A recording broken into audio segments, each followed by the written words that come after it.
Welcome back to the Deep Dig Sports Pod. I'm your host, D. Be sure to hit that like button. Be sure to subscribe. Drop some comments below. Let me know your thoughts because we are digging into college football week 10.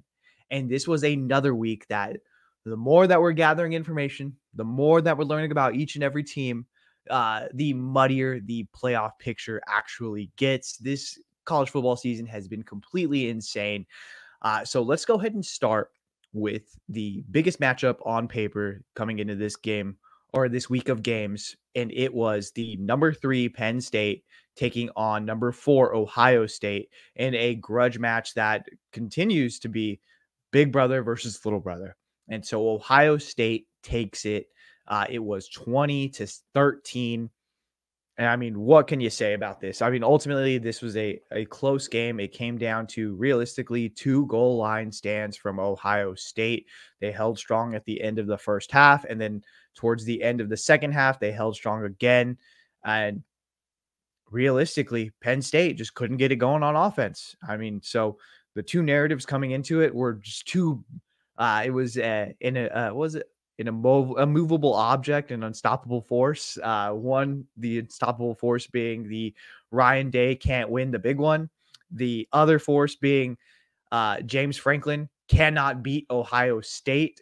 He was 1-9 against Ohio State, or 1-8, or no, 1-9 going into Ohio. This game ends up being 1-10, and Ryan Day gets over it. He wins a top 5 matchup for the first time in a while. And so you feel pretty good about that. And I think this gives them a lot of confidence moving forward. I don't know where this Ohio State team goes from here, but realistically, they should stay on this path where just do what Michigan did last year. And I know as Ohio State fans, you probably hate that. You're like, no, we're so much better than what Michigan is and blah, blah, blah, and this and that. Just take the exact same game plan that Michigan had. You do not have a A-list quarterback. You do not have a guy in Will Howard. And shout out to Liam Blutman from the Unnecessary Roughness podcast, because he said this perfectly. Will Howard has like 2 to 3 goofs every single game. And as a guy that is now quarterback for Ohio State, you can't have goofs, like 0 goof games. And he just continues to do it. I mean, really early on in this game, he throws a pick 6 that, I mean, ends up being the only touchdown that Penn State ends up scoring this entire day. And then he has another goof when he's running in the red zone. He ends up getting the ball knocked out of his hand. He kicks it through the back of the end zone, and they end up calling it a touchback, a fumble touchback. So Penn State, instead of them being in scoring position, it sends them to the 20. So two goofs that you can't have. You can't have 2 mistakes like that when you're Ohio State quarterback, and you're not that talented throwing the ball either. I mean, the one thing that Will Howard has is his mobility. I think that Chip Kelly figured that out halfway through this game, realistically, and they decided, like, let's run the rock. Like, we have 2 workhorses in our backfield. Let's go ahead and use both of them in Henderson and Judkins, and let's just kind of take the ball out of Will's hand. Well, I mean, we'll make him. Obviously, there's going to be times where we need to throw it, but instead of Will going for 30 attempts a game, let's go ahead and dial that back. Let's get it to somewhere between like 15 and 20. If we can do that and just continue to pound the rock and be successful and have him tote it as well, I think that's the Ohio State play moving forward the rest of this week, or the rest of this year, because that was the one thing that you were worried about, and we saw a little bit of it from in this Penn State game, is they don't have the ability as an offensive line to protect before the pass as well. And so they started, Abdul started to really get after it, and you started to see the pressure from this Penn State defensive line getting sacks when they needed it. But when you don't have to do that is when you're running the rock. Just get after it. You don't have to worry about your offense. You could have a bad offensive line and still be an effective run blocking team. And so I think we'll start to see that more moving forward. I think Chip Kelly is going to just kind of take it into his own hands. He loves to run the rock anyways, but Ohio State, we know, is wide receiver U. So they do want to kind of throw it a little bit more. And I think Chip Kelly is going to kind of right this ship and be like, we don't have the guy to do it. We have the horses in the backfield. Let's just go ahead and run the rock a bunch. And then from the other standpoint, now James Franklin can't beat Ohio State. That remains true. That continues to reign true throughout. There's two, like, these are just true. These are absolute truths now at this point. He cannot beat Ohio State. The other one was, okay, Drew Aller, you were really good last year, but you couldn't beat Michigan and you can't beat Ohio State. What are you going to do this year? And realistically, this year, Michigan shouldn't even count as a win. We know that it is not the same program. It is not the same coaches. Like, let's go ahead and take them off the board. That is the big bad wolf for both of these teams that is taken off the board, and someone that has the right to go ahead and claim their top spot in the Big Ten. And we're seeing, like, now Michigan is being replaced by Oregon. So that's pretty crazy. But anyways, those were the knocks on Drew Aller. Hey, you just didn't perform well in these two biggest games. What can you do? And I mean, realistically, he led them to 6 points of offense. Not a great look. You got stuffed twice. Again, in the first half, yeah, it was a great pick, but you threw a pick in the end zone. Then on the more important one, the one in the fourth quarter, they run the rock. You run the rock right at Ohio State, the strength of their team, which is that defensive line. And then you try to throw a pass, and you don't even have, realistically, Penn State does not have wide receivers or weapons that make you scared as a defense. Their wide receivers were so subpar. I put this loss on the wide receivers. They did not get open for anything. And this is a Ohio State team that truly did struggle in the secondary when they went up against Oregon. Like, Oregon just exposed them. They were doing anything they wanted. Dylan Gabriel was just dropping dimes left and right because they were getting open.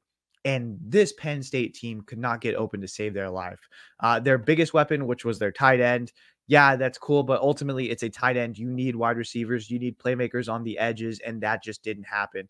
And so it is what it is. I mean, the shitty thing about this loss for Penn State is you cannot make a change after this. I mean, you're still going to probably go one loss for the rest of this season, and you're probably going to lose in the conference championship game no matter who it is. But what are you going to do? Like, you can't replace James Franklin because he had a really good season, but ultimately you're going to be little brother for the rest of his career. Like, and then two, I did see afterwards, like, we're giving him credit because after a tough loss, he was shaking all the hands of the guys that the recruits on an invite, like, that came to visit. I don't give a fuck. Like, what are we doing? That's his bare minimum, his job. He invited those kids. He should go say hi to them after he loses. And I seen one. It was like, hey, sorry we didn't get this win. And someone replied like, oh, don't worry, coach. We didn't expect you to. Because, I mean, that's just been the rap sheet on him, is like, he just can't win these games. And I just don't know, as an organization, you can't make a pivot off of this because he's had such a great season. And on paper, it's going to look like another great season for Penn State, but you're just miles away from competing again. Like, it's pretty crazy. So that's it again. And kudos to Ryan Day for going out and winning this, but you had the entire program, all this fan base shitting bricks this entire week up until this game. And realistically, they are still shitting bricks because once you play Indiana, people are expecting that to be a loss. They're expecting that to be a passing of the torch. So even then, okay, you beat Penn State. Cool. You kept little brother, but that is a game you were supposed to win if you are Ryan Day. Realistically, as I said before, the big bad wolf has been off your shoulder. You do not have to even worry about Jim Harbaugh in Michigan. This is, again, a guy, as Jim Harbaugh said perfectly, was born on second and thinks he hit a double. So you cannot backtrack and lose to Penn State. So good on you. You didn't, but now you have other things to worry about. You have to win this conference, and you have to make a deep playoff run. Any stumble in that, and I don't know if the university is going to be ready to move on, but this fan base is going to be completely out on Ryan Day. So kudos. You kept your job. You kept everything at bay. You kept things are the way that they're supposed to be, but you still have some really big leaps and hurdles to make through the rest of this season. Can you get it fixed? Can you get everything that was looking bad before good again? We'll see. Moving down the list, another important game, the number one team in the SEC coming into this week, Texas A&M goes to South Carolina, and South Carolina does what South Carolina does and makes things messy. So they absolutely stomp out Texas A&M. It was 44-20. And realistically, this was what I was a little bit afraid of, which was a coming back down to earth game for Marcel Reed. He had such a high coming into halfway through that LSU game, a team that wasn't ready for him at all. They basically said, like, we did not game plan for a running quarterback, and it showed. And now you have this. South Carolina came out and punched him in the mouth. They will go for it on fourth down. They go and they get a score in the first possession. Texas A&M starts to feel the heat. They also go for it on fourth down and do not get it, doing a QB sneak. And realistically, the difference between that was Lenore Sellers and Marcel Reed are two completely different quarterbacks. Yeah, they're both mobile quarterbacks, but Sellers is like 220. Marcel Reed is 180. Why are you doing a QB sneak with Marcel Reed when you have Le'Veon Moss back there? Let's go ahead and do that. And that actually happened. So Le'Veon Moss ends up getting hurt I think it was maybe halfway through the first quarter. So pretty early on in this game. And that just takes a whole nother dynamic out. That's one less weapon that you have. That's one less like comfort blanket for Marcel Reed. And they end up sticking in this game for a really long time. But as down the stretch, as South Carolina got up in this game, you start to see the offensive line start getting shredded up by this, what many people feel is the best defensive line in the entire nation. And they got after it. Once they got a lead, it was kind of all over. They were all over Marcel Reed, and there was nothing that they could really do about it.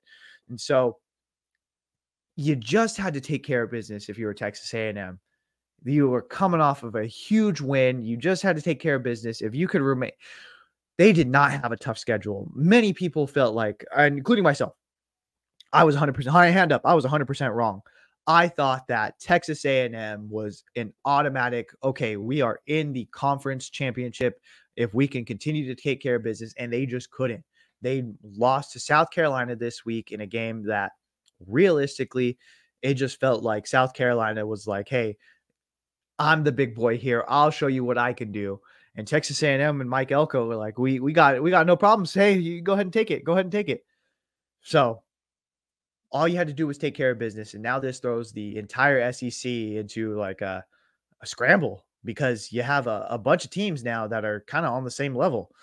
Georgia ends up taking care of business, which Georgia also looked like shit today. Like I'm not going to go ahead and pat, them on the back for beating Florida, which is not a good team, which again, Billy Napier, I will give him credit for rallying this team to what they've done over the course of this season, because I thought he should have been fired like very early on, week 2, week 3, he should have been fired, but they end up sticking around. They hang out when they get to a winning record, and you're 3 quarters into this game with your third string quarterback. DJ Lagway gets out.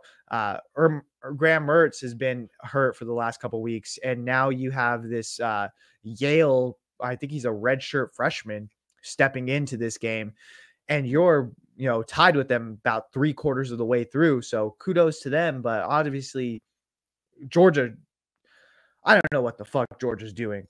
I don't know where this whole talk of Carson Beck being the best quarterback in the nation. Go ahead and get that out of here. That's ridiculous. He had another 3-pick game. They just did not look good. I think this team is very, very beatable, but Georgia's in it. Tennessee's in it. The winner of next week, Bama LSU, is going to be in the playoff picture still. There is a ton of teams. Ole Miss end up blowing out Arkansas. And so you have a bunch of teams at the top of this SEC, and you're like, okay, who's going to end up coming out on top? Who is going to get those 2 spots in the conference championship game? And then as we start to look at this playoff picture, okay, how many teams are realistically from the SEC going to be allowed in this playoff? Because you could have a muddier picture than what we were thinking in the past. And so if you were Texas A&M, to avoid all of this, all you had to do was go out there and beat the Gamecocks, and you couldn't. So you dropped the ball. You deserve to be in this. And I think as big as everyone was like puffing their chest out and, oh, we're the best last week, you should be just kind of hey, we're not the cream of the crop in the SEC. We need to take a step back. We should have been a little bit more humble there, guys. Mike Elko calling out. I think he was calling out Brian Kelly in his post game conference last week. So chill out, bro. Now you're on the same level. Relax with that. Yeah, sticking to the SEC. As I said before, Georgia takes care of Florida. They take care of business. And again, it was a scare. They should have. There was opportunities for them to lose this game, but Georgia ends up pulling it out. Tennessee takes on Kentucky. Tennessee ends up taking care of business and winning. Ole Miss actually absolutely blows the doors off of Arkansas. This could be a team that, sneaky, I don't believe in, but I mean, they looked reinvigorated in this week and they came out there. And this is again, I will say it over and over and over again. Arkansas is not a bad team. They have bad coaching, but their players are very, very talented. I like that roster a whole bunch. And Ole Miss just showed that they are a completely different class than Arkansas. So kudos to them. They continue to stick around in this. And I think next week it bodes really well for, I think someone's going to have to start to separate themselves from the rest of this pack. Number 5, Miami takes on Duke. And this was a game that was a good portion of it a lot closer than the final score says. The final score was 53-31. But realistically, the one thing that happens with Miami is they just forget how to play football for long stretches throughout the games. I mean, it happened against Cal. It happened here. It's happened multiple times throughout this. I'm not certain that they're all that great of a team. I just think they have a really weak schedule, if we're going to be completely honest. But yeah, it happened again today where they just forget to play both offense and defense. And they ended up going down by 10 to Duke. But they have a great offense and they put up numbers. And so Cam Ward ends up doing Cam Ward things. He puts the team on his back and he goes out there and gets points. So kudos to them. And another team, let's go ahead and stick in the ACC now. And so the ACC is looking like a crazy playoff picture because number 11 Clemson loses to Louisville in a game that I guess a lot of people just did. What surprised me the most about that game is that Clemson at no point felt like they were in the same offensive category as Louisville. And we know that Louisville, again, who had given Miami a run for its money and put up a ton of points, we know that they are streaky and they can get hot at any moment. And they came out and they were firing on all cylinders offensively. Realistically, they even left some points on the board. And so they had a lot of field goals. They moved the ball up and down the field. They just, at some point, they just couldn't get in the end zone. But they put up a ton of points, and it just felt like Clemson had no answer offensively for what they were doing. They just couldn't compete. They couldn't keep up. Cade Klubnik has been so disappointing if you're a Clemson fan because it's like, well, we thought we had a guy. What are we doing here? And it just seems like we don't have any offensive weapons. If you're Clemson looking from the outside looking in, like, if we can't compete with Louisville, how are we thinking we're going to be on a national championship level? It's pretty absurd. And so they end up losing. They might be out of the championship and playoff picture now because SMU took on Pittsburgh and just blew the doors, the absolute snot, kicked them just so hard. Pittsburgh loses to SMU. That final score was 48-25.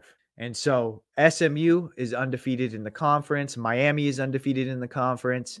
They will not face each other the rest of the way. And SMU will not face Clemson as well. And so if SMU goes undefeated in conference the rest of this way and Miami continues to go undefeated the rest of this conference, we could see that showdown and it will completely cut Clemson out of this picture altogether. And I don't think Clemson has the strength of schedule to overcome them not getting the ACC championship to get into this playoffs. And so I think they're done unless something drastic happens. And Miami, realistically, it has to be Miami. Miami has to drop the ball for Clemson to have a shot at getting in. We'll see what ends up happening in the ACC. And if you do, let's say Miami, it is Miami SMU. I don't trust Miami to win the championship, if we're going to be 100% honest. And so if Miami, who's been in the top 10, top 5 this entire year, loses in the ACC Championship, which is very viable because they've been playing with fire this entire season, then you have to give SMU the bid because they are going to be the conference champions. But do you keep a team that was in the top 5, top 10 the entire season? Do you keep them out of the playoffs? I don't think so. I think they end up staying in.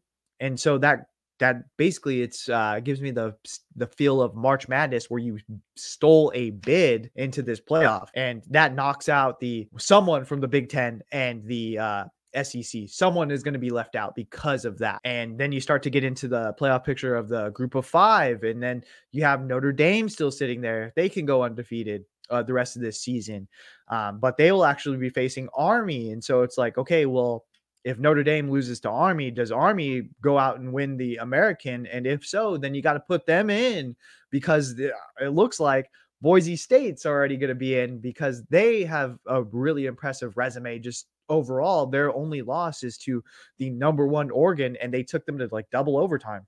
So it's pretty crazy once you start to kind of dig in and scratch the surface of what could actually happen. And then looking at the Big 12, we just saw number 11 Iowa State lose to Texas Tech in a game that, I mean, realistically, Texas Tech was not afraid of Iowa State at all. They came out there and punched them in the mouth. And yeah, it was a back and forth brawl, but ultimately Texas Tech takes it towards the end, and it kind of throws this whole conference into disarray. A team that won their bye week, thank God, was BYU.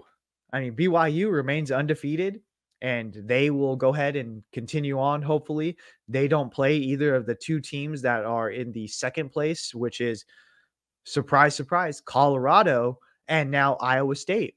And so Colorado has a clear path to getting into the conference championship if they just take care of business. But they have a red hot Texas Tech team that just knocked off Iowa State. And then can you, if you're Colorado, make a run at this? And if so, if they end up going to the conference championship and knocking off BYU, you have another conference that is a bid stealing conference. If you do that and you knock off BYU, an undefeated BYU, in the conference championship, you obviously get that bid. But would the committee leave out BYU after BYU's been ranked pretty high this entire season as well? So it starts to get interesting. The more that you start to work it, there are scenarios where it could be 4 teams from the Big 12 and the ACC. Then you have Boise State from the group of 5. Then you could possibly have either Army or Notre Dame. So that is 6 spots in the college football playoff. And you have 6 spots left for the SEC and the Big Ten, when you thought it was going to be a lot more. You thought maybe up to 8 teams from each of those from both those conference combined. So you start to really kind of dig into this. It gets pretty dicey, pretty crazy, pretty quick. And Indiana continues to take care of business in their conference. They just absolutely wiped the floor with Michigan State. And this is like, just, okay, how much longer is Indiana going to continue to be looked at as like, oh, okay, that's a cool story. I think they could get maybe 9 wins, but we shouldn't take them seriously. I mean, they continue to do it week in and week out, where we think, okay, maybe they're going to drop the ball here, but they just continue to look dominant. And next week they're going to be going, I think they have, it's a home game against Michigan. So they have a chance to showcase there, like, okay, well, we know that Michigan doesn't have a quarterback, but they have a strong defense. If we can continue to put up numbers against them, then that looks well. That's another feather in our cap. And then the week after that, they're going to be taking on Ohio State. And that's a huge prove-it match for both of these offenses, both of these defenses. I think realistically, that is a coaching for your job type of game for Ryan Day. It is a huge showing for Indiana if they can get the win, because that puts them right into the not just playoff picture, that it puts them on the absolutely national title picture. That puts them as one of the top contenders in that national title. I think that that's going to be a huge showing. Obviously, one that we're going to talk about a whole lot, but I just wanted to make sure to give Indiana their flowers. Boise State continues to look good. They played on Friday. Ashton Genty, I'm hoping he could do enough to just continue to stay relevant in the Heisman talks, because if not, I think very quickly it's going to catch up to him that Cam Ward is going to be up there. And so hopefully he stays in. I really hope that it's either Ashton Genty or Travis Hunter, but I could quickly start to see Cam Ward hype starting to build, because we know that the voters just absolutely love quarterbacks. But anyways, let me know your thoughts. Drop some comments below. Be sure to subscribe. Later.